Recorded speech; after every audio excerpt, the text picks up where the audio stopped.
Donc on va cette fois-ci s'intéresser à la question de quelques combats de la CRIRAD. Donc d'abord les mines d'uranium, la question des mines d'uranium. Ensuite, on va parler du sujet de l'usine Orano à Malvézy. Donc on aura le plaisir de laisser la parole à Michel Leclerc, donc qui est un salarié sous-traitant qui a travaillé à l'usine Orano de Malvézy. Et ensuite, on aura également une intervention du représentant de Ma Zone Contrôlée. Voilà, et puis si on a le temps, on parlera un petit peu du travail de la CRIRAD autour de l'expo nucléaire et eau qui est au fond de la salle. Donc ça, c'est juste si on a le temps. Donc on va tout de suite démarrer avec la question des mines d'uranium. Alors d'abord, la CRIRAD, elle s'est créée au lendemain de Tchernobyl. Donc alors il y a pas tellement de rapport entre Tchernobyl et les mines d'uranium. Du coup, Bruno, pourquoi la CRIRAD s'est-elle intéressée aux mines d'uranium? Alors, merci Julien. La CRIRAD s'est intéressée aux mines d'uranium parce que sans mines d'uranium, il n'y aurait pas de nucléaire, premièrement. Et deuxièmement, parce que plusieurs dossiers ont attiré l'attention de la CRIRAD à cette époque, c'est-à-dire, disons, le début des années 90. Et le point commun à tous ces dossiers, le site minier de l'Écarpierre en Loire-Atlantique, les sites miniers de Bessines-sur-Gartempe en Haute-Vienne, par exemple, ou plus tard le site des Bois Noirs dans la Loire, le point commun, c'est que les citoyens, voire des élus locaux, ont fait appel à la CRIRAD parce que on leur propose, ils avaient pris conscience du fait qu'il y avait des projets de leur ramener des déchets radioactifs venant d'ailleurs sur leur site. Et grâce à eux, à leur mobilisation, au travail qu'a pu faire le laboratoire de la CRIRAD, travail parfois juridique, je vois Corinne qui rentre dans la pièce, donc je vais lui rendre un petit peu hommage vite fait. C'est elle qui a fait les premières études juridiques pour montrer la dangerosité réelle des déchets radioactifs des mines d'uranium, par exemple à l'Écarpierre, mais aussi en Limousin.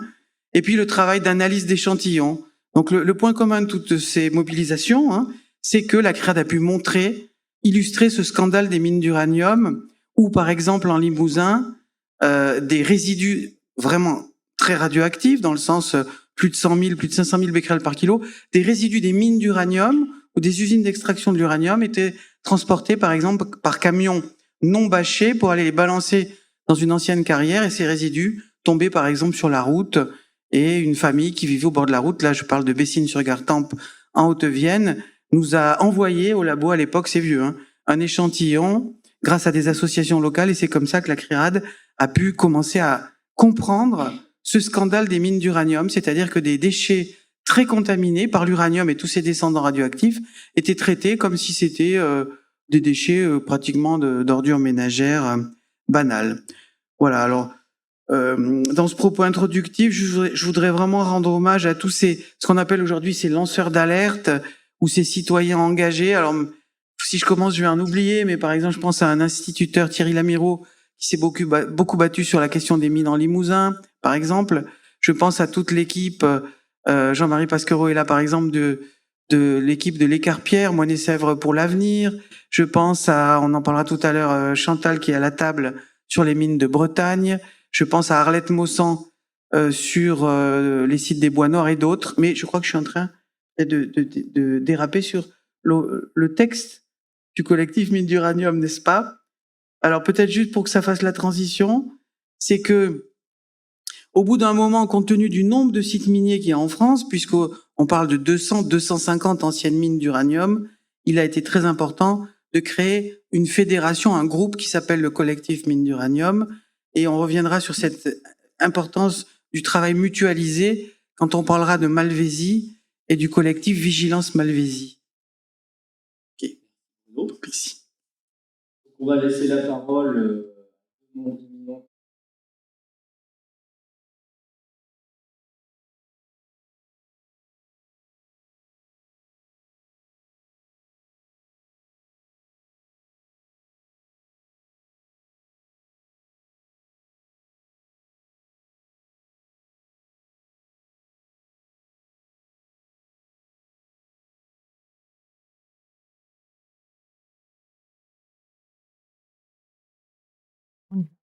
Donc, le collectif Mines d'Uranium, c'est 14 ans de force collective.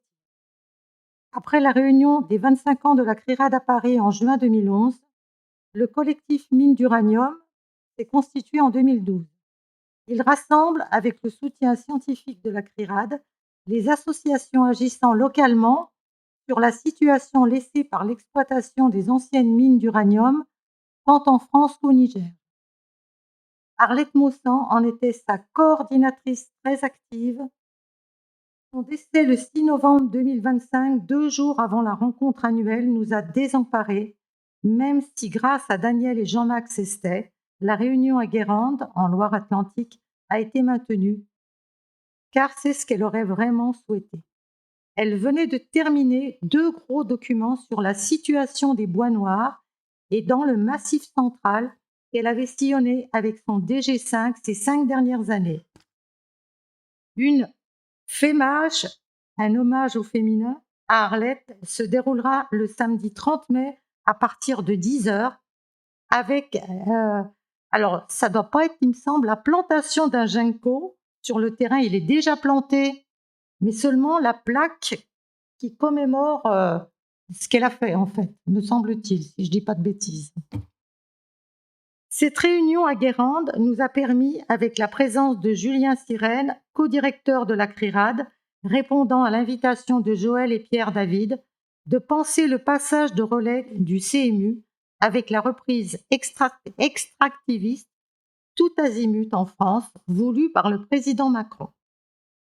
Alors, l'action du CMU a consisté notamment en l'organisation d'une rencontre annuelle à chaque fois dans des anciens sites miniers différents, ce qui permettait aux participants de visualiser les lieux, de connaître concrètement la problématique locale et d'exposer la leur. Les médias locaux étaient invités pour leur exposer la situation. Un communiqué de presse commun a été publié à l'issue de la rencontre, traçant les axes d'action et de revendication. Entre 2 réunions, nous échangions par mail nos informations, nos coupures de presse, nos alertes. Cela a permis de faire front commun vis-à-vis d'Areva et d'éviter les différences de traitement dans l'enlèvement des décontaminations. Nous avons pu présenter nos revendications communes au ministère de l'Écologie, où nous avons été reçus en 2015 à 2 reprises. L'existence de ce collectif et des liens créés nous a soutenus moralement dans nos combats locaux. Marie-France Gauthier, de l'association Moine-et-Sèvres pour l'avenir, tenait beaucoup à participer à ces rencontres annuelles, car chaque fois, elle repartait, comme elle le disait, regonflée à bloc, et nous aussi. La première édition a eu lieu en août 2012, près de l'ancien site minier de Saint-Priest-la-Prugne, dans le foyer de ski de fond de l'Avoine, dont la décontamination fut obtenue non sans mal de l'ex-Areva devenu Orano, à l'invitation du collectif des Bois Noirs animé par Arlette Maussan. Cette première édition a rassemblé 14 associations de l'Ouest et du Massif central, ainsi que l'ONG Aguirre-Inman du Niger. 4 autres rencontres auront lieu à l'Avoine, près de ce site, en 2017, 2021, 2023 et 2024. Alors, le collectif Bois Noir s'est créé dès 1980 suite à l'annonce d'un projet de centre de stockage des déchets radioactifs dans le site des anciennes mines de Saint-Priest-la-Prune. Grâce à une forte mobilisation des collectifs locaux, le projet a été abandonné en 1984. Puis ce sera le long processus de devenir de la friche industrielle constituée par l'ancienne mine de traitement, l'ancienne usine de traitement démolie en 2006 et le confinement des 1,3 million de tonnes de résidus radioactifs qui sont dans le grand bassin, actuellement recouverts d'eau, avec des problèmes de pollution et de tenue de barrage toujours pas résolus. Ce qui est l'objet d'un bras de fer avec Orano.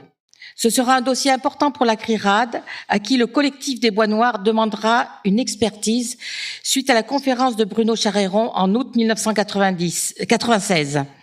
Suivra une double expertise présentée en 2003. Une autre suivra en 2008 concernant la station de traitement des effluents grâce à une subvention du Conseil régional Rhône-Alpes Areva présentera des projets de réaménagement pour les abandonner ensuite, en 2015, malgré les injonctions de la ministre de l'Environnement, Ségolène Royal. Et le bras de fer continue entre Orano et le collectif des Bois Noirs, épaulé par la CRIRAD. Alors, l'année suivante, en 2013, le CMU s'est réuni en Corrèze, à Aurillac, à l'invitation de l'ADEX, Association de défense de l'environnement Xintri, ce qui a permis de faire connaître le site de Saint-Priest et les difficultés d'obtenir l'enlèvement des stériles radioactifs de la part d'Areva. En 2014, ce fut à Guignon, à l'invitation de l'association VPEG, présence du maire d'Arlit, au Niger, qui a accompagné Al-Mustafa Alassane, président d'Agir Inman, et se préoccupe déjà de l'après-mine pour sa population. Donc, l'association VPEG, c'est Vigilance pour l'environnement à Guignon. Elle est créée en 2009 lorsque l'émission d'Élise Lucet, Pièce à conviction, le scandale uranium, le scandale de la France contaminée, a mis en lumière la pollution radioactive qui a impacté différents lieux de la ville, notamment les berges de la Roue, les terrains ajustant l'ICPE, le parking du stade Jean Laville et ses alentours.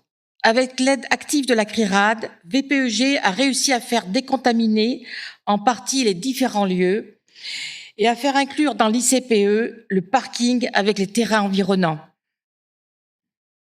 En 2015, la rencontre annuelle a eu lieu à Bousset, près du site de l'Écarpierre, à l'invitation de l'association Moine et Sèvres pour l'avenir. Nous visiterons ainsi le site proche de la chapelle Largeau, dans les Deux-Sèvres, avec Jean-Pierre Piednoir, président de Noria. Nous nous réunirons une seconde fois à Bousset en 2022. Donc, l'association Moine et Sèvres pour l'avenir s'est créée en 1991 suite à la fermeture du site d'extraction et de traitement de l'uranium à l'Écarpierre, près de Gétigné, sur la commune de Gétigné, et pour ne pas accueillir les déchets de thorium de La Rochelle. Déjà 11 millions de résidus miniers sont stockés, ce qui crée inévitablement des pollutions difficiles à contenir. À 2 reprises, en 1991 et 2009, l'association a empêché, avec l'aide de la CRIRAD, la réutilisation de stériles miniers et a été vigilante lors de la création de parcs photovoltaïques. En 2016, la rencontre annuelle s'est tenue à Pénestin, en Loire-Atlantique, près de l'ancienne mine sous-marine de Piriac, la plus riche de France en teneur d'uranium, à l'invitation de Cap Radioactivité et de pays verts, blancs et noirs. Nous y reviendrons en novembre 2025 à Guérande. Donc, c'est en avril 2014 qu'un groupe de citoyens effectuera des mesures de radioactivité dans cet endroit autour de Guérande, et c'est ce qui fondera l'action du collectif Cap Radioactivité qui interpellera Areva sur le sujet. En 2018, ce fut dans les nouveaux locaux de la CRIRAD à Valence, puis en 2019 à l'ODEV avec arrêt du nucléaire 34 qui nous avait rejoint l'année précédente. Donc à l'ODEV, c'est une zone d'activité qui a été installée sur l'ancien site minier. L'association ADN 34 s'intéresse aussi de près à l'usine de traitement d'uranium d'Orano sur le site de Malvézy, dont on parlera tout à l'heure, près de Narbonne. En 2019, une action carte postale site minier du CMU, animée par Arlette, a été menée à Saint-Étienne lors de la consultation pour le PNGMDR, Plan national de gestion des matières et déchets radioactifs. Nous n'avons pas été dans la Creuse, ni dans le Cantal, ni dans le Limousin, ni dans le Puy-de-Dôme, ni en Bretagne, dans le Morbihan ou dans les Côtes d'Armor, ni au Niger, mais leurs représentants ont parlé de leurs problématiques. Pour la Creuse, c'est Jean-Pierre Mine, président de Oui et l'Avenir, qui est venu à plusieurs reprises exposer la situation méconnue de sa région. Antoine Gatté, juriste à Sources-et-Rivières du Limousin, était venu à la première rencontre. C'est à Bessines, dans le Limousin, qui stockait la plus forte quantité de résidus miniers, une 30aine de millions de tonnes de résidus. Marcel Brognaud, président de Puy-de-Dôme Environnement, a mené une lutte opiniâtre aidée par la CRIRAD pour faire reconnaître les pollutions radioactives, notamment dans la cour de l'école de Lachaux. Il connaissait le dossier sur le bout des doigts et avait obtenu le financement d'un DG5, c'est un détecteur gamma, en 2006 par le Conseil régional Auvergne, ce qui permettra aussi au collectif Bois Noir avec Arlette de réaliser de nombreuses mesures. Il est décédé peu de jours avant Arlette. Il avait appuyé la création du collectif Mine d'Uranium lors d'une réunion préparatoire avec Arlette à son domicile. Dans le Cantal, ce sont deux associations, Nos enfants et leur sécurité, présidées par Huguette et Georges Hague, et Pour notre qualité de vie, présidée par Annie et Gilbert Audict, qui ont notamment saisi les tribunaux pour faire reconnaître et cesser des situations scandaleuses dans le site de Saint-Pierre-du-Cantal. Mesuré et dénoncé par la CRIRAD comme un mur d'escalade sur le mur de concassage du minerai et un terrain de foot sur la plateforme. En Bretagne, l'association Rose-Glace s'est créée en 2008 suite aux mesures de radioactivité effectuées par André Paris, dont on a parlé tout à l'heure, dans la concession de Lignol, dans le Morbihan, démentant les affirmations en janvier 2005 de réhabilitation parfaite de la COGEMA.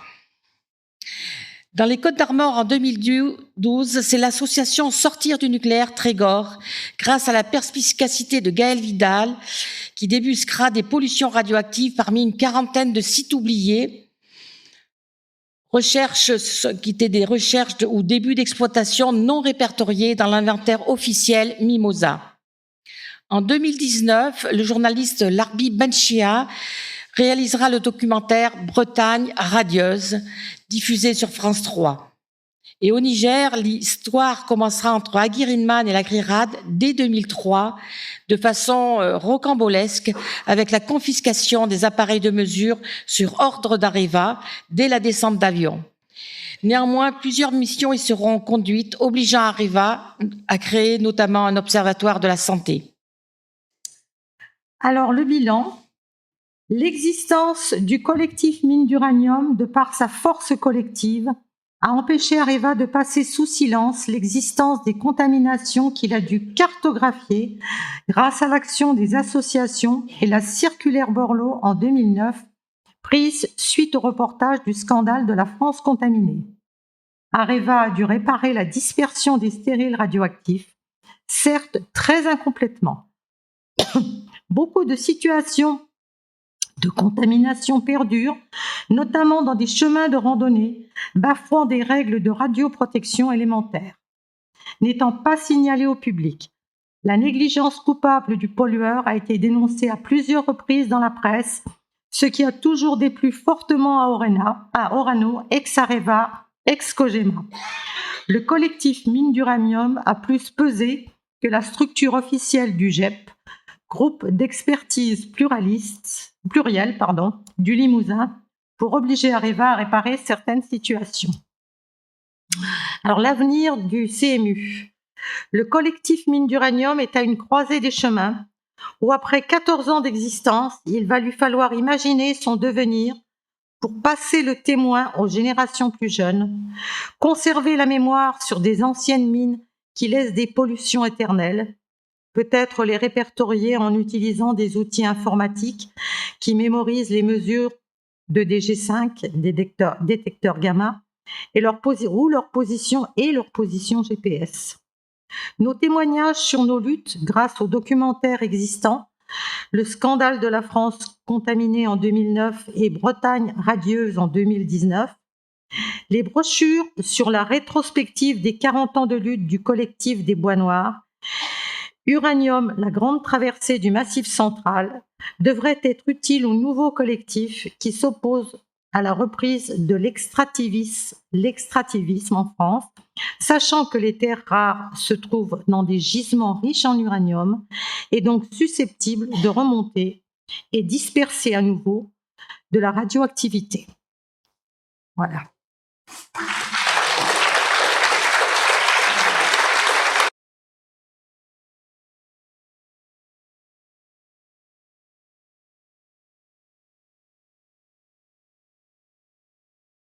L'ONG Agreman, nous l'avons créé pour essayer d'avoir un cadre légal qui nous permet de nous exprimer par rapport donc aux activités des industries extractives, plus particulièrement concernant l'uranium, la radioactivité.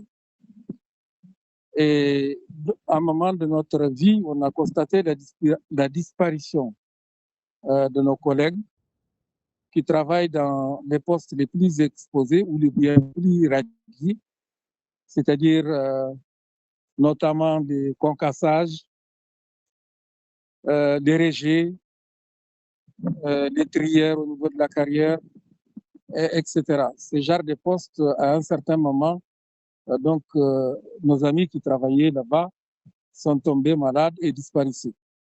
Et c'est comme ça qu'on a eu l'idée de créer donc l'ONG Agrément pour essayer de dénoncer cela. Et c'est ce que nous faisons donc il y a 25 ans de cela. Voilà donc les pourquoi qu'on a créé donc cette ONG. Oui, bon, notamment il faut parler aussi des maladies qu'on a constatées, les maladies de foie, les maladies des reins, et puis les difficultés pour les femmes qui sont enceintes, des bizarreries constatées chez les éleveurs avec leurs animaux. Donc, pas mal de choses dans ce sens qui nous ont quand même interrogés. Et c'est dans cet esprit, en tout cas, que nous nous sommes dit qu'il faut créer un cadre qui nous permet de nous adresser donc à l'État et puis, bien sûr, à Areva aussi à l'époque, ou bien j'allais dire Kojima et puis ainsi de suite. Voilà, à résumer ce que je peux dire, cher Bruno.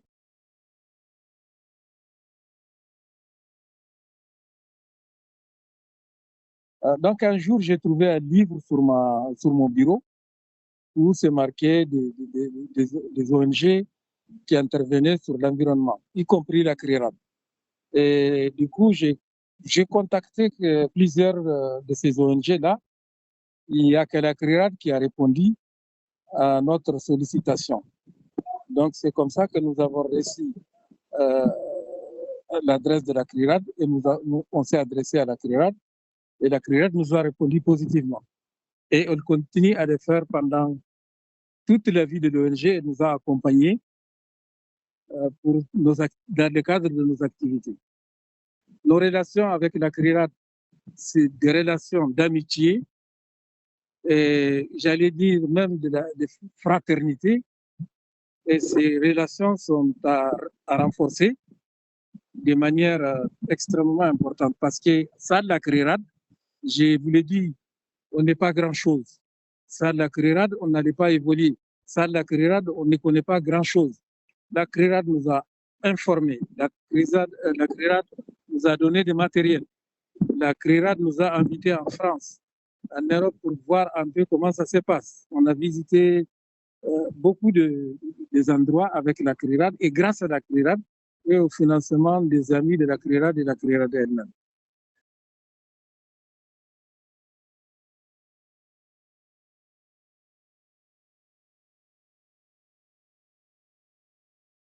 Les compagnies minières ont essayé dans ce sens qu'ils ont fait pression d'abord sur le gouvernement pour dire que si jamais la CRIRAD arrive au Niger et qu'à Arlit, elles vont fermer parce que la CRIRAD souhaite fermer les sociétés minières. Donc, on a fait un chantage dans ce sens-là qu'on a fait aux autorités pour dire que, voilà, si vous laissez la CRIRAD venir, en tout cas, nous, on va fermer les sociétés. Ça, c'est une dépression. Donc, une dépression aussi, ils ont pris le matériel de la CRIRAD. Ils ont pris du matériel de la CRIRAD pour dire que donc la CRIRAD ne doit pas venir avec ce matériel scientifique à Arlit. Et d'autre part aussi, donc, nous, ils nous ont appelés pour nous dire qu'il faut écrire à la CRIRAD de ne pas venir au Niger. Parce que ceci ou cela. Donc, cela nous a amené à avoir réveillé le préfet à 2 heures du matin, parce que donc on a demandé au préfet est-ce que il faut qu'il leur empêche de venir. Le préfet qui a répondu non, s'ils ont leur visa, moi je ne peux pas leur empêcher de venir à Arlit, parce qu'ils ont déjà leur visa, etc. Par contre, il leur a dit l'usine, vos installations sont soumises à votre autorisation. Maintenant, s'ils n'ont pas votre autorisation, ils ne seront pas dans vos installations. Mais la ville d'Arlit, vous ne pouvez pas les en empêcher.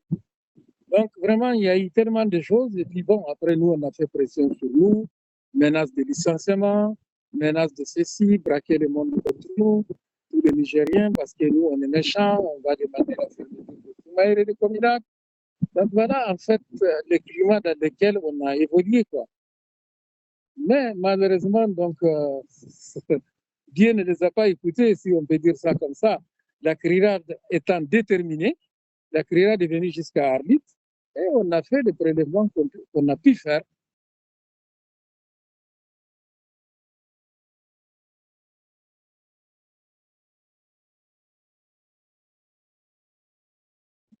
Oui, bien sûr qu'il y a eu des améliorations concrètes.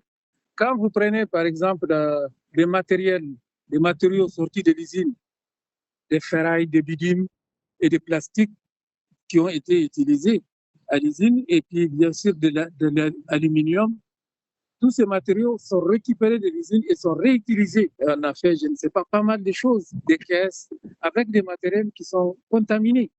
Et donc, quand la CRIRAD est arrivée, on est rentré dans les marchés pour trouver tous ces ferrailles-là qui sont contaminés, les plastiques et autres. Donc, immédiatement, on a conduit, j'allais dire, Orano à interdire la sortie de tous ces matériels-là. Ils ont organisé un contrôle de sortie, c'est-à-dire des mesures radioactives, etc., etc. Donc, tout ça, c'est extrêmement important. Et puis, aussi, donc, dans les cadres même du travail, les conditions et la sécurité des travailleurs a beaucoup changé. Par exemple, on ne sortait plus avec des matériels, avec nos habits de travail. C'est lavé à l'usine. On a créé une bonderie là-bas, donc c'est lavé à l'usine. Et la protection aussi en matière de masques, en matière des IPI, c'est nettement amélioré. Les suivis à radioactivité a suivi. Par exemple, on a augmenté les dosimètres, on a comment dirais-je, mis un dispositif pour les temps d'exposition, etc., etc. Et tout ça, c'est grâce à la CRIRAD.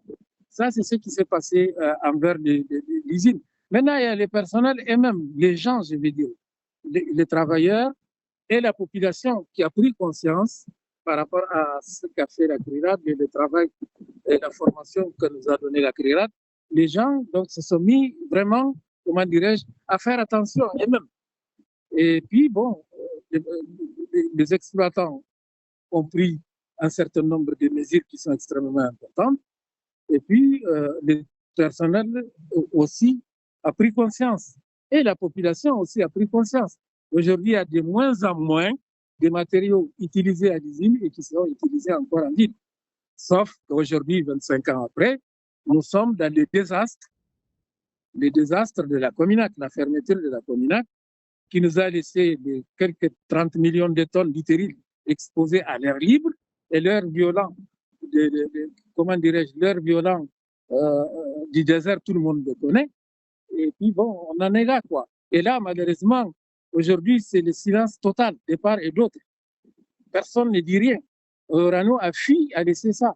Donc, je pense que là aussi, c'est l'occasion des 40 ans de la CRIRAD de lancer un appel vibrant du fond du cœur à la CRIRAD pour voir qu'est-ce qui peut être fait par rapport à cette situation. Parce qu'elle n'est pas tenable, elle est à dénoncer et ce n'est pas réglementaire. Voilà donc malheureusement ce que je peux dire et je commence à attraper des émotions par rapport à cette situation-là.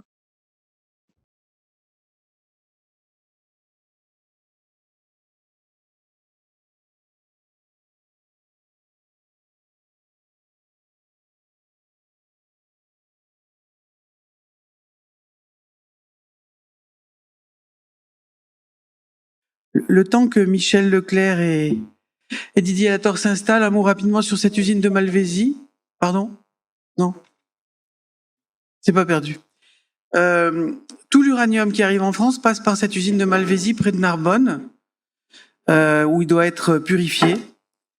Et en ce qui nous concerne, on a commencé à travailler un peu plus activement sur l'impact de ce site grâce à Michel Leclerc, qui a été sous-traitant de cette installation. À l'époque, ça s'appelait, elle était aux mains de la Comurex.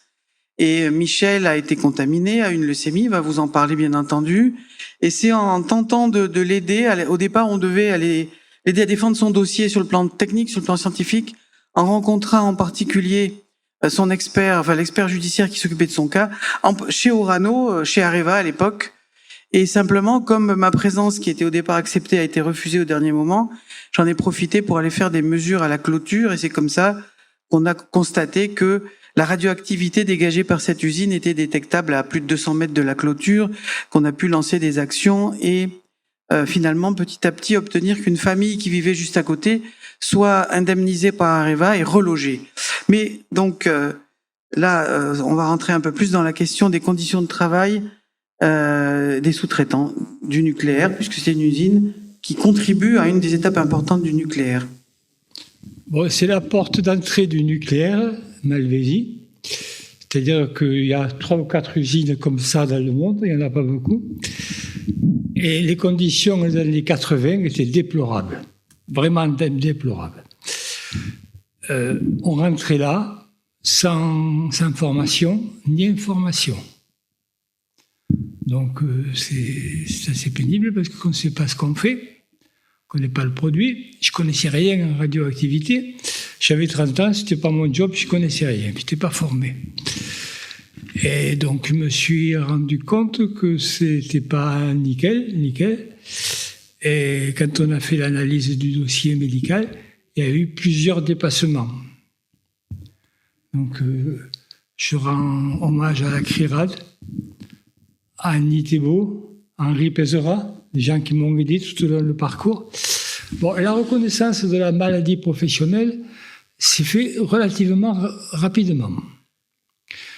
Je crois que je l'ai demandé, quelques mois après, ça a été reconnu en maladie professionnelle. Je crois qu'ils ont été surpris. Voilà, ils n'ont pas eu le temps de réagir. Non, mais c'est vrai, parce qu'il n'y a personne qui demandait une maladie professionnelle pour ça. Il y a un enquêteur qui est venu, bien sûr, de la sécurité sociale, et il a interrogé les personnes qu'il fallait. Donc ça a été reconnu, parce que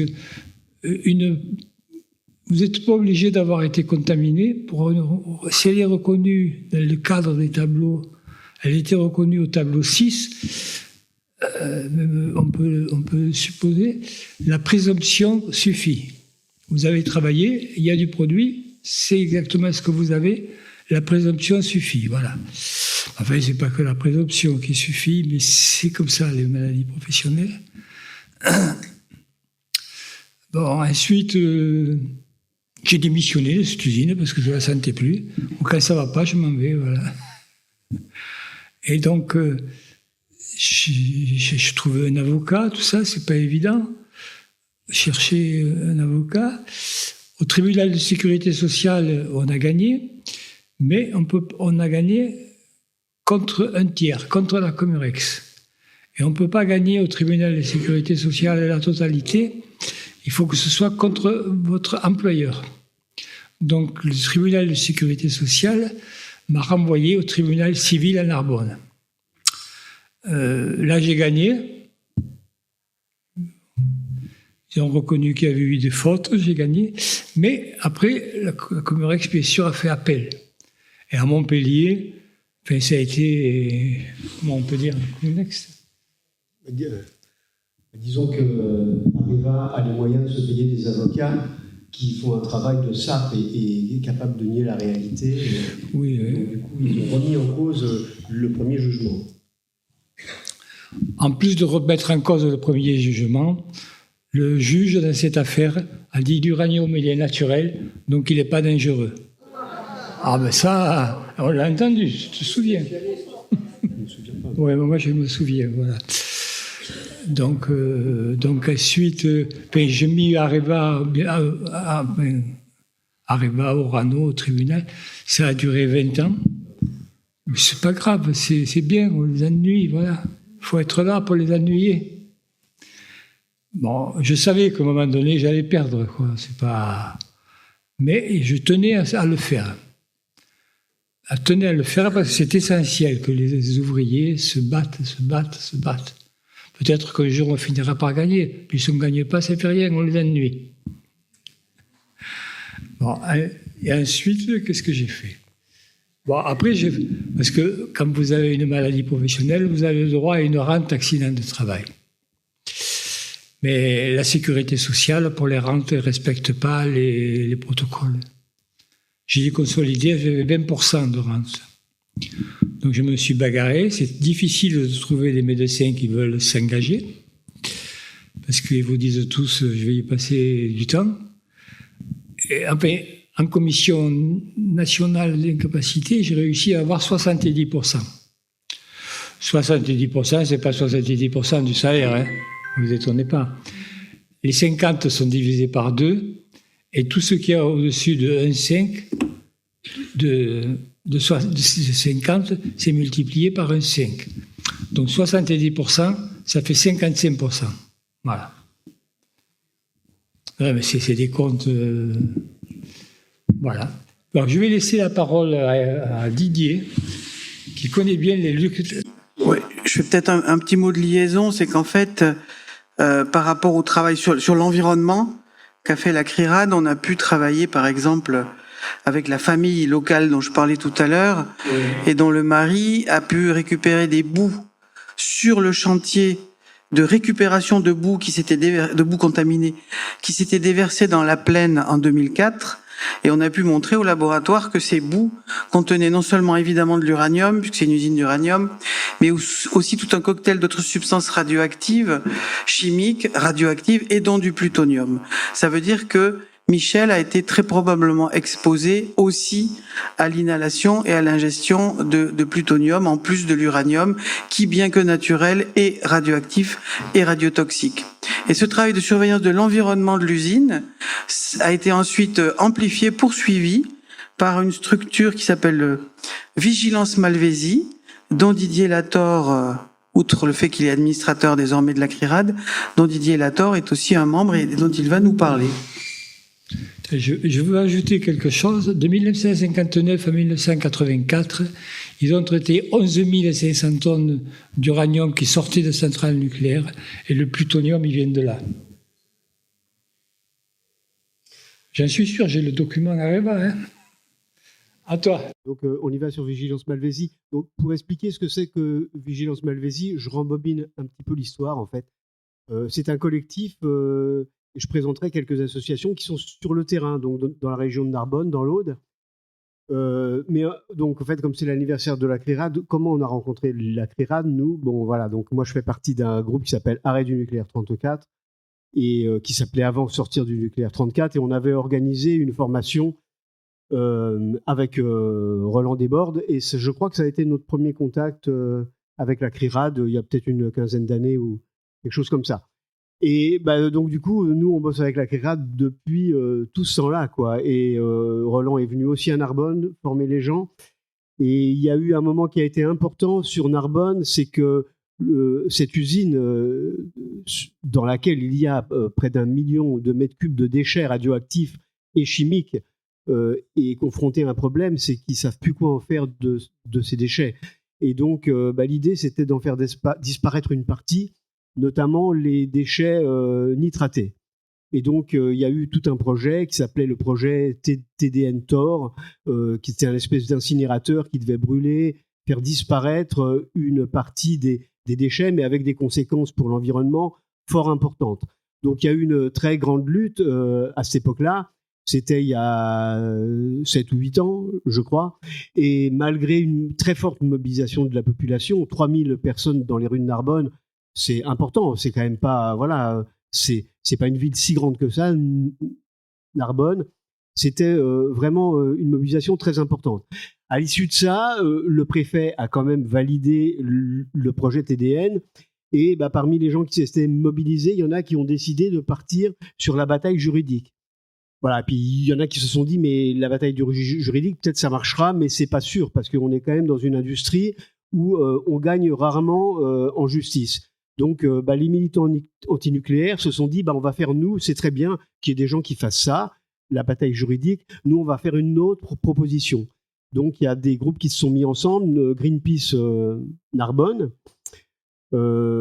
arrêt du nucléaire 34 et sortir du nucléaire Aude, et qui ont décidé de monter ce collectif Vigilance Malvésie, qui s'est beaucoup appuyé sur la lutte de TDN, qui avait mobilisé beaucoup de gens et qui a proposé donc à des collectifs divers et variés, le collectif Éclat, qui est un ancien collectif sur toutes les luttes écologistes à Narbonne, dont certains connaissent sans doute Marie Zarditi, qui est une des fondatrices, le collectif TCNA, Transparence des canaux de la Narbonnaise, voilà, et tous ces gens se sont mis à travailler ensemble, et l'idée, ça a été de former un groupe de citoyens qui allait agir sur le long terme. Donc maintenant, on en est, je crois, à la 6e année. Donc il a commencé par... il a fallu chercher du budget, donc on a cherché du budget, on a commencé à tourner le financement. Les premières années, il est 100% militant, donc c'est Greenpeace, c'est le réseau Sortir du nucléaire et le collectif Arrêt du nucléaire. On a, je ne sais plus combien on a récolté au début, quelques milliers d'euros, je crois, on est peut-être 10 000 euros quand même, et on est parti sur cette base, et on a commencé à travailler avec la CRIRAD, et notamment avec Bruno, qui est venu faire une formation sur place. C'est un travail qui est un petit peu similaire à celui du Civirad, sauf que là, ça part des gens sur le terrain, quoi. C'est un peu ça la différence. Et après cette formation, on s'est mis à aller régulièrement prélever des feuilles de cyprès, des feuilles de pin, des sédiments. Voilà. Ça fait 6 ans qu'on fait ça. Et quand on a des résultats qui commencent à être un peu notoires, ça a été le cas, les derniers résultats qu'on a publiés, c'était en fin 2024, on a pu montrer par exemple qu'à l'est de l'usine, il y avait quelque chose comme 100 fois la dose de radioactivité sur l'uranium, voilà, 100 fois un très fort impact à l'est de l'usine. Et il faut savoir que Narbonne, en fait, c'est quand même à 4 km à vol d'oiseau de l'usine. C'est vraiment tout près. Cette usine qui, effectivement, comme le disait Michel, est la porte d'entrée du nucléaire, est une usine qui n'est pas seulement symbolique, parce qu'elle est fortement... c'est un danger à la fois radioactif, mais c'est un très fort danger chimique également. C'est une usine qui est également classée ICPE. Donc cette usine qui est aux portes de Narbonne inquiète fortement les populations, et donc depuis maintenant plusieurs années, le travail de Vigilance Malvésie, que Bruno aussi peut peut-être en parler parce qu'il est fortement impliqué. Hein. Donc on essaye de porter au niveau de la population un certain nombre de choses qu'on met en évidence. Ça demande un budget, et on a une association, une fondation qui nous a aidés depuis le début.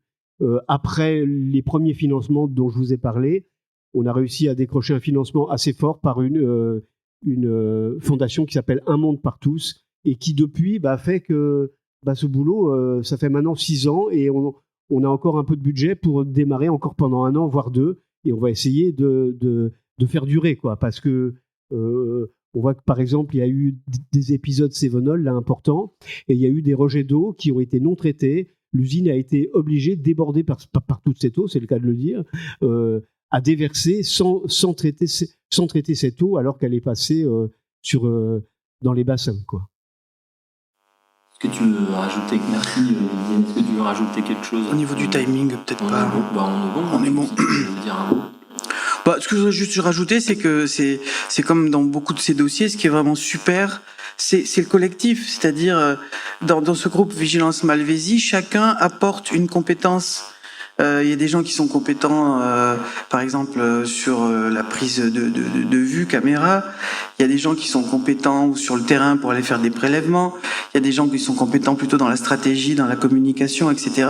Et c'est vraiment ça qui est super quand on peut établir ça dans la durée. Et donc, ce qui est chouette aussi, c'est qu'au niveau de la structure CRIRAD, le dossier va être pris par Marion, Et donc, il y aura une continuité de ce dossier, parce que on est loin. C'est comme dans toutes ces problématiques de nucléaire, on est confronté à un temps très très long. Il faut se battre pendant des années, des décennies et des décennies, parfois pour obtenir un petit point d'amélioration. Je pense en particulier là au combat sur les mines d'uranium. Et je voudrais remercier Didier pour son engagement, parce que c'est toi qui tiens. Quand même, tu n'es pas tout seul, mais c'est toi qui tiens le collectif Mines d'Uranium. Et puis remercier Michel d'être venu nous parler de ce qu'il a vécu. Est-ce que tu veux, Michel, aussi juste dire que tu as dû voler ton dossier médical pratiquement? Non, parce que c'est important que les gens sachent qu'on en est là. Avant la loi Kouchner, mon dossier médical, je l'ai pris à des mains à mon médecin traitant. Le président du tribunal de sécurité sociale, il me dit: comment vous avez pris votre dossier médical, monsieur Leclerc? Je l'ai volé, monsieur le président. Je pense que c'est dommage, parce que il y a beaucoup de gens qui sont malades, il n'y a personne qui ose rien dire. Alors, je ne sais pas pourquoi, moi je ne comprends pas. Voilà, quand on a quelque chose, il faut le dire. On est dans un pays relativement démocratique encore. J'espère que ça va durer. Alors, ce qu'on peut dire, c'est qu'on est quand même face à une industrie et au pouvoir de l'argent, et que effectivement, tu dis, il faut tenir les collectifs, il y a tout ce travail. Moi aussi, j'attache beaucoup d'importance à monter des équipes, mais aussi des équipes humaines, quoi. Et je veux dire, quand on travaille dans une usine comme celle de Narbonne, à Malvézy, et qu'on rencontre des gens comme les gens de la CRIRAD ou des gens comme Michel, en fait, on lie des relations d'amitié. Et c'est aussi ça qui nous porte. Et c'est aussi ça la relation humaine, c'est aussi ça qu'on a à créer. Et c'est aussi ça le monde. On veut leur montrer que, voilà, de respect, d'humanisme, de combat aussi. Et je trouve que c'est aussi ça qui nous porte, quoi. Hein ?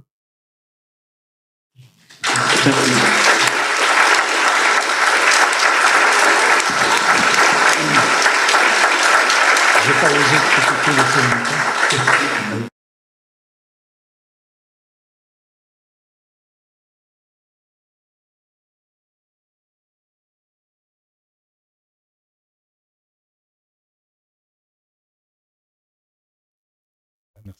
Merci beaucoup. Voilà, donc c'était pas. Si ça fonctionne, je suis peut-être pas assez près. Voilà, c'était pas complètement prévu que je vienne m'exprimer à cette table, mais bon, voilà, je fais partie d'une association, donc c'est l'occasion aussi de la mettre en avant.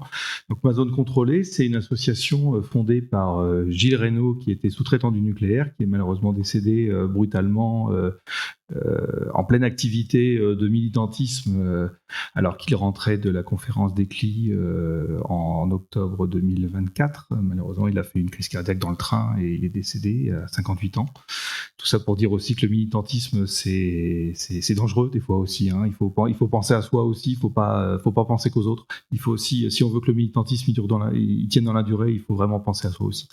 Voilà. Donc là, l'objet de Ma Zone Contrôlée, c'est un petit peu, comment je pourrais dire, quand on est formé aux notions de radioactivité, on nous dit toujours, les formateurs, ils nous disent toujours, la radioactivité, elle est inodore, incolore et sans saveur, et c'est ça qui la rend dangereuse. Eh bien, malheureusement, je crois que dans l'industrie nucléaire, c'est un peu ce qu'on essaye de faire avec les sous-traitants, en fait. Les sous-traitants, on essaye de les cacher, on essaye de ne pas montrer leur activité, on essaye de fermer la boîte, en fait, pour pas voir ce qui se passe à l'intérieur, pour pas voir comment fonctionnent les rouages de cette machine-là. L'essentiel, c'est que ça produise, en fait. Et les sous-traitants, ils sont parfois maltraités au mépris de leur vie sociale, parce qu'on est dans une grande précarité souvent, avec les questions de grands déplacements, les questions d'accès et d'habilitation qui sont pas toujours faciles à obtenir et faciles à perdre, les problématiques de contamination, les problématiques d'irradiation, les problématiques de maladies professionnelles qui arrivent parfois avec des années de retard, souvent quand les gens sont sortis du circuit professionnel et qui ont d'autant plus de difficultés à faire reconnaître leur maladie. C'est pour ça que les associations comme l'association Henri Pézra, elle est hyper importante. Ça permet aussi aux personnes de se sentir moins seules et de pouvoir faire avancer leurs dossiers et de faire respecter leurs droits. Ma zone contrôlée, elle se place à ce niveau-là, c'est-à-dire qu'elle souhaite désinvisibiliser les sous-traitants du nucléaire, montrer la réalité de l'activité. Hein. C'est pas déshonorant de montrer l'activité des sous-traitants, au contraire. C'est des travailleurs qui n'ont pas de statut, c'est des travailleurs qui ont une énorme précarité. Malheureusement, comme toutes les entreprises qui sont arrivées dans le secteur de la sous-traitance, on a des conventions collectives qui sont vraiment différentes et disparates. Et quand on passe d'une convention collective de la métallurgie à une convention collective des bureaux d'études, ou alors du transport, ou alors du nettoyage, pour faire globalement toujours les mêmes activités, à un moment donné, on se retrouve avec des mises en concurrence dans les appels d'offres qui se jouent en fait sur le coût salarial. Et c'est les salariés qui le payent le prix en premier, quoi. Et ça crée de la précarité supplémentaire. Et ça, il faut arriver à le combattre. Et donc, le deuxième objet de ma zone contrôlée, outre fédérer les travailleurs sous-traitants via notamment une page Facebook qui est très active, et notamment qui est animée par Yvon, le fameux Yvon dont on a parlé, qui a fait l'objet d'un documentaire qui a été projeté à Valence. Le but aussi, c'est de promouvoir des mesures et des recommandations d'amélioration de la situation. Et donc, on a travaillé il y a un cahier revendicatif, hein, comme chez les syndicats, ça marche pareil, avec un certain nombre de points, et des recommandations et des propositions pour faire évoluer l'encadrement de la sous-traitance de manière à rendre vivable la vie des travailleurs sous-traitants du nucléaire.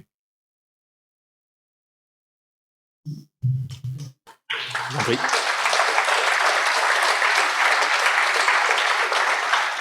Juste ce cahier de revendication, si on veut en connaissance.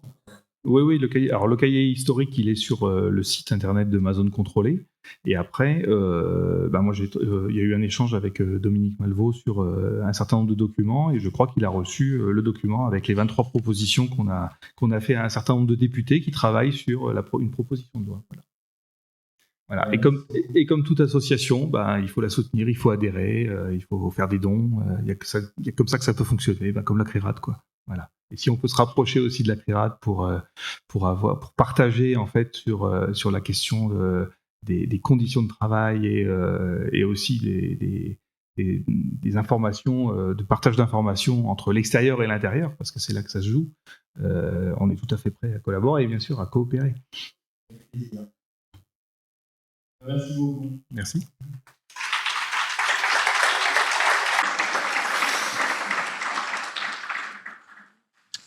Donc, comme il nous reste un petit peu de temps, on va pouvoir vous parler donc de cette expo Nucléaire & Eau, ou plutôt de la manière dont ça s'est mis en place. En fait, l'idée, c'est que vous l'avez vu à travers les exemples des mines d'uranium et de Malvésie, le travail de la CRIRAD, ça passe par un travail de collaboration avec des associations locales, par un travail de mesure, un travail de laboratoire, mais ça passe aussi par l'élaboration de documents pédagogiques pour diffuser cette information, la vulgariser. Et donc on a décidé, c'était il y a 2 ans, de mettre au point une expo sur le thème du nucléaire et de l'eau. Alors le titre, c'est Nucléaire et eau, ça ne coule pas de source. Et donc on a décidé de décliner à travers 5 ou 6 panneaux plusieurs thèmes en lien avec cette problématique. Et donc ça synthétise un travail bibliographique qu'on a fait à la CRIRAD, mais aussi un travail qui est basé sur des mesures qu'on a faites, un certain nombre de campagnes de mesures.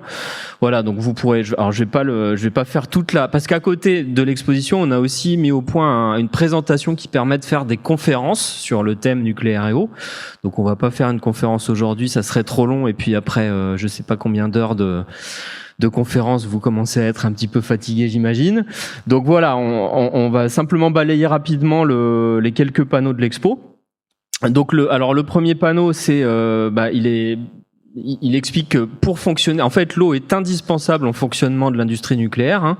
Sans eau, les centrales nucléaires ne peuvent pas fonctionner, et en particulier parce que les centrales, comme les centrales thermiques à charbon, comme les centrales à pétrole ou à gaz, en fait, ont un rendement relativement faible, c'est-à-dire qu'elles ont un rendement d'environ 1/3. Ça veut dire que pour produire 1 kWh, en fait, la centrale va inévitablement devoir rejeter, on va devoir évacuer 2 kWh de chaleur.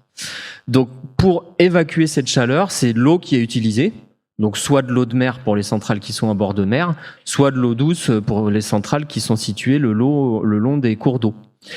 Donc, du coup, ça, là, voilà, le premier panneau, c'est le nucléaire a besoin d'eau. Et donc, comme le nucléaire a besoin d'eau pour évacuer la chaleur, eh bien, cette chaleur, elle va se retrouver où ?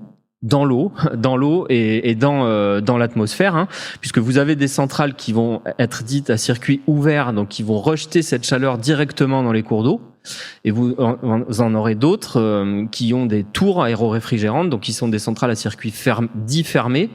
Et pour ces centrales, la grosse partie, la plus grosse partie de la chaleur est évacuée dans l'atmosphère. Et donc, évidemment, toute cette chaleur qui est rejetée a des conséquences en termes de réchauffement des cours d'eau, de l'environnement, de la faune, de la flore, etc. Donc, il y a un certain nombre de contraintes. Ces rejets sont réglementés. Mais le problème, c'est qu'avec le réchauffement climatique, finalement, les autorités courent après le réchauffement parce qu'elles sont obligées en permanence de faire évoluer cette réglementation, faute de quoi les centrales pourraient plus fonctionner.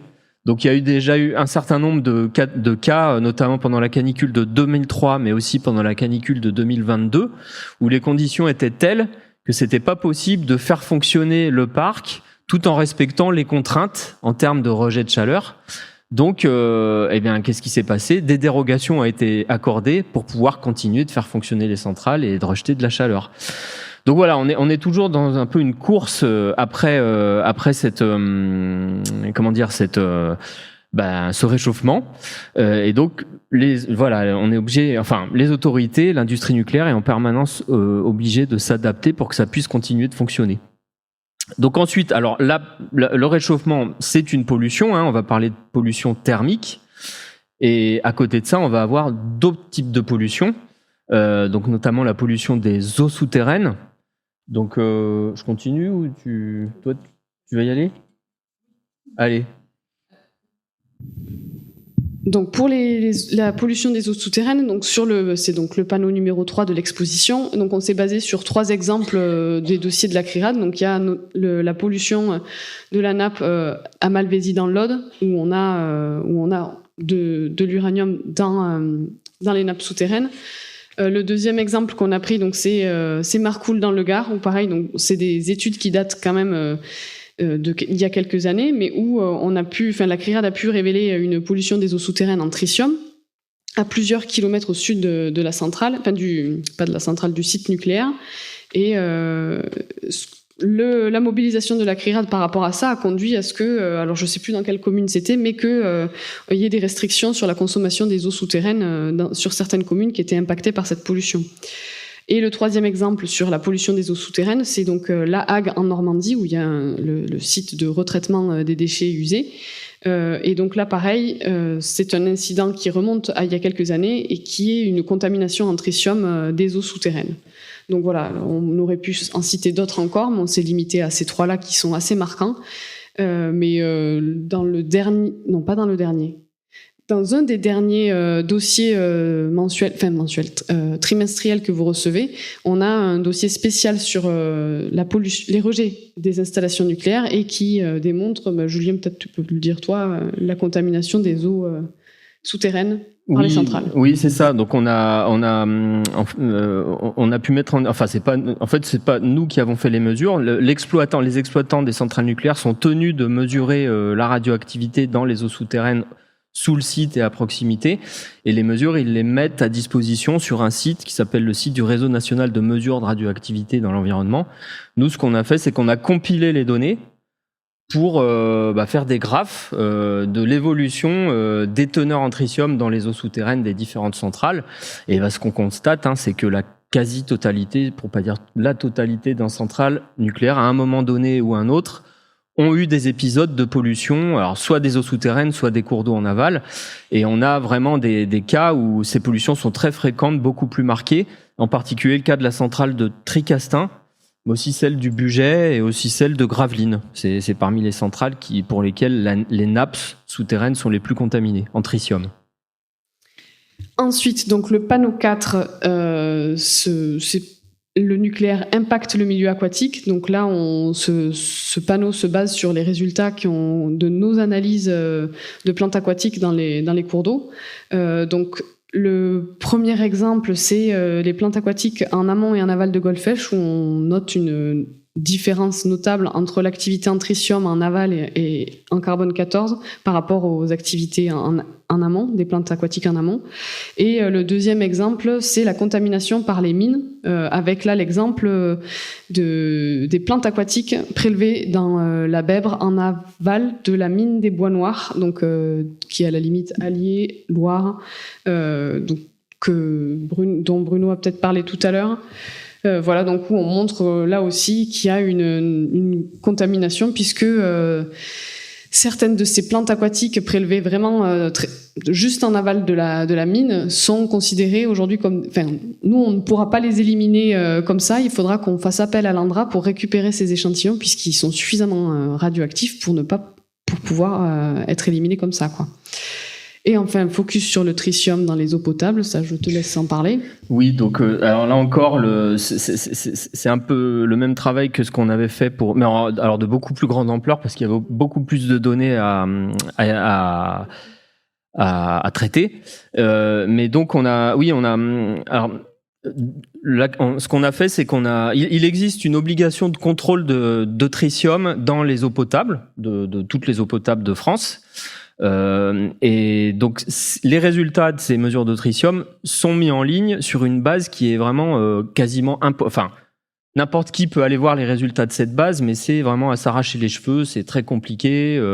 On peut pas poursuivre l'historique de l'évolution des niveaux en tritium pour sa commune, il faut des heures. Donc bref, c'est très très très compliqué à utiliser. Donc ce qu'on a fait à la CRIRAD, c'est qu'on a récupéré les données de ces bases. Alors ça a été toute la croix et la bannière vraiment au départ pour les récupérer. Au départ, elles étaient d'ailleurs il y a quelques années pas vraiment publiques. Donc c'est tout un travail qui avait été initié par Corinne, qui avait permis d'abord d'obtenir ces données. Aujourd'hui, n'importe qui peut les télécharger. Par contre, c'est des immenses tableaux de chiffres, et donc derrière, il faut les compiler pour en extraire les informations qui nous intéressent. Et donc c'est ce qu'on a fait. Et donc à partir de ces données, on a fait des synthèses, donc sous forme de résultats synthétiques commune par commune. Donc les tableaux, vous pouvez les trouver sur notre site internet. Et on a aussi fait des cartes. Et donc, alors, ce qu'on met en évidence, comment dire, c'est pas un scoop, hein, mais c'est simplement le fait qu'on trouve du tritium dans les eaux souterraines en aval de toutes les centrales nucléaires qui se trouvent le long de cours d'eau douce. Et quand les villes, quand les communes s'approvisionnent en eau, soit dans le cours d'eau directement, soit dans les nappes phréatiques qui sont en relation avec ce cours d'eau. Et donc, à l'échelle de la France, ça représente à peu près de l'ordre de 10 millions de personnes. Hein. On a à peu près 10 millions de Français qui boivent de l'eau contaminée au tritium. Alors, les niveaux de tritium, ce que disent les autorités, c'est qu'ils sont très faibles, très très très en dessous des limites sanitaires. Alors c'est vrai, sauf que la CRIRAD a fait tout un travail pour montrer que ces limites sanitaires, finalement, elles sont largement trop hautes si on les compare à d'autres polluants, et en particulier aux polluants chimiques. Donc voilà, l'idée du travail de la CRIRAD, c'est évidemment, encore une fois, pas d'affoler la population, c'est simplement d'ouvrir les yeux sur le fait que on a une pollution, elle existe, et donc c'est normal que tout un chacun soit au courant de ce qu'il y a dans l'eau qu'il consomme ou qu'elle consomme.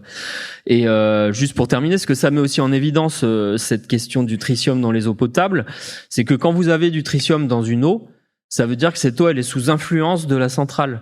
Donc ça veut aussi dire qu'en cas de catastrophe nucléaire, c'est-à-dire en cas de rejet accidentel au niveau de cette centrale, l'eau va être contaminée. Et donc on avait enquêté auprès notamment de la DAS autour de la centrale du Tricastin, et ce qui nous avait répondu, c'est que finalement on n'a pas de réserve en eau, on n'a que quelques jours de réserve. Donc la contamination de l'eau, si forte contamination il y a, elle va très rapidement se retrouver dans les eaux potables. Voilà. Donc on vous en dit pas plus, on n'a pas été trop long, mais en même temps, ça laissera la place aux questions-réponses, et surtout sur la question de l'expo. Sur l'expo, pour terminer sur l'expo. Voilà, n'hésitez pas si vous avez envie, parce qu'elle est faite pour circuler, cette expo, elle est faite pour qu'il y ait des conférences à côté pour l'accompagner. Donc si vous voulez organiser quelque chose, on a un certain nombre de personnes parmi les bénévoles ou parmi l'équipe salariée qui sont capables de faire une conférence qui accompagne cette exposition. Voilà.